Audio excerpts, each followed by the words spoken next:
So just simple terms to understand this, we have to slightly go back in the travel to somewhere like 2008 to 9. So this is a place where actually the entire world was going through economic crisis. So this is the exact time someone like with a name called Satoshi Nakamoto published a white paper. So basically, white paper was something like an article which tells about some project. So this guy published an article which was about like a Bitcoin network.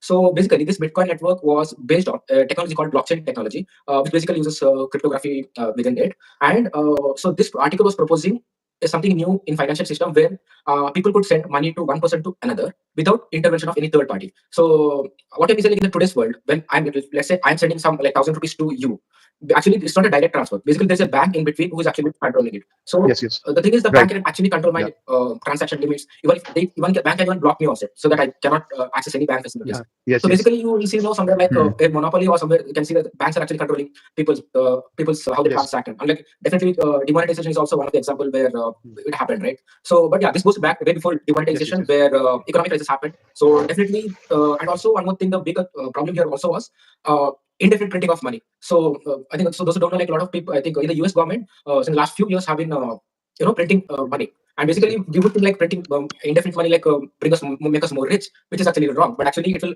lead to the inflation. So what happened basically back then is this guy wanted something to be fixed in the financial system of the world.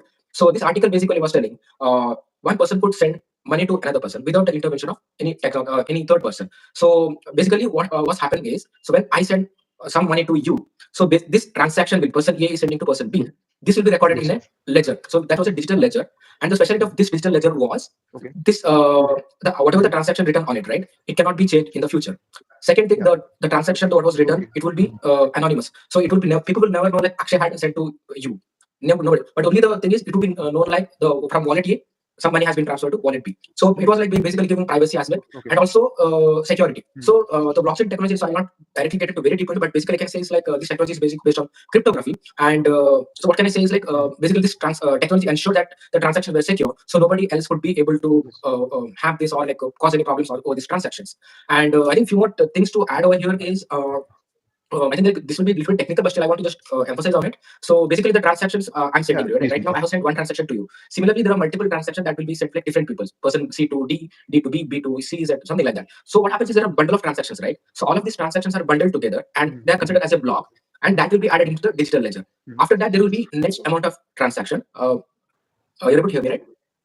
Okay. Yeah. Okay. Yes, So yes, yeah. yes. So similarly, when the next set of transaction comes, right? So these will be added as a link to the Hmm. previous block. So there will be a link from previous block one to the Hmm. next second block. So how to add these blocks is there will be someone called Bitcoin miners. Basically, their job Hmm. is to Hmm. solve some complex problems so that they can be able to add these blocks Okay. to the blockchain. So let's say like Hmm. a miner. So there are few all we have done few transactions, right? So when this transaction is getting added, they perform some Yes, yes. computations so that they have to find some answers. So once they're able to find that answer, then they will be able to add that block into the blockchain. So what happens is not only one miner; there will be thousands of miners who will be doing this. And this finding Yes. this answer is definitely not easy. They have to use a lot of computation power to find this answer. And what happens is whoever was the first person Hmm. to identify this answer, they will be able to add it to the blockchain. And as a reward, they will be getting in the initial it was like 50 bitcoins they were getting. The miner who was able to solve the problem for the first Oh. time, so they'll be getting 50 bitcoins.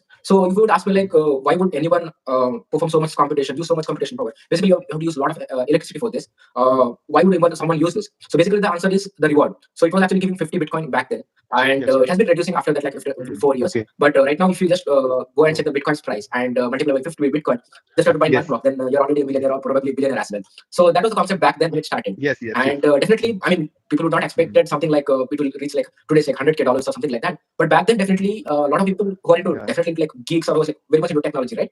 So they were definitely fascinated about this and they found it interesting. And somewhere some might have seen this, this possibility of like Bitcoin will come into future becoming such a valuable asset. So definitely a lot of people might have seen that and got into this. So definitely because of this, how the Bitcoin network got started. And basically this was the birth for cryptocurrency. So